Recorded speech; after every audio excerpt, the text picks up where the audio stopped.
Hello लोगोफोर दिनैनि बे मोनसे गोदान ब्लगाव आरो नोंथांमोनखौ बरायनानै लाबाय। ब्लग बनायया गोबावथार जाबायमोन, नायलांबाय थादो लोगोफोर।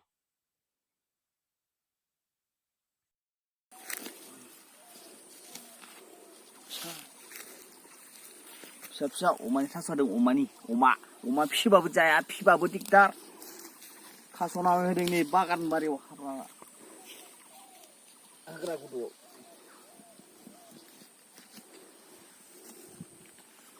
सोरबा हाखान्दागोन जासैलै।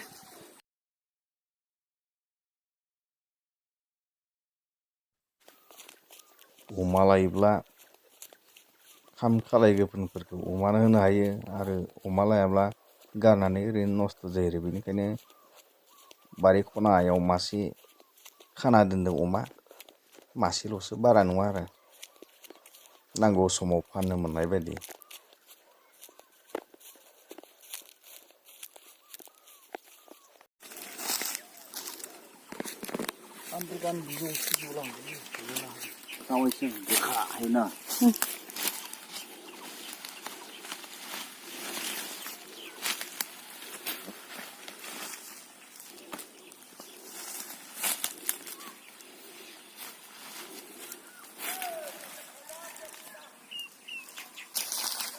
एन्जर फान सानाय मानसिया आंखौ नांजानो गिनानै हालाखौ मोनदों, ओंखाय आंबो होद्र' हरफादो आरो बेयाव।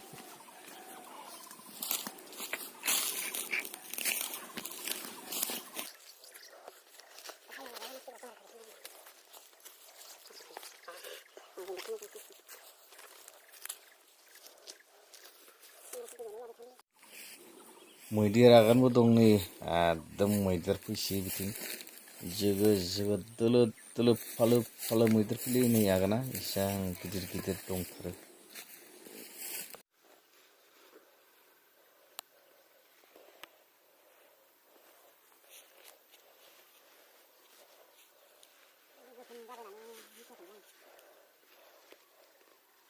हाखांबाय लोगोफोर, नै सोगासिनो आङो। बस्थायाबो गोफोनखौनो लाना फैलाबाय, जिला जोब्बाय।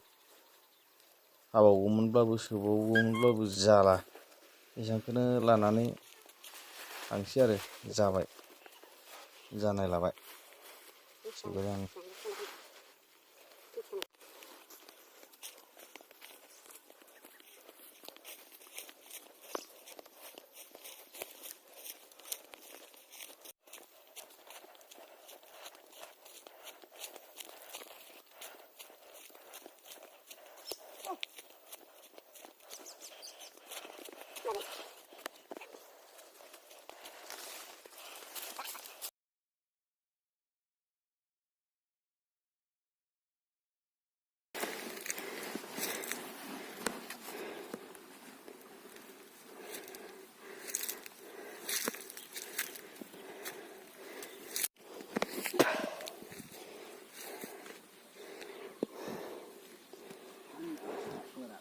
जाबाय लोगोफोर, नै गारियाव दिखोबाय, लांसै आवगायलांसै न'आव थांसै। न'आव थांनानै डाइरेक्ट बयल खालामहैखानोसै, माबा दा हराव होनोनो गैला।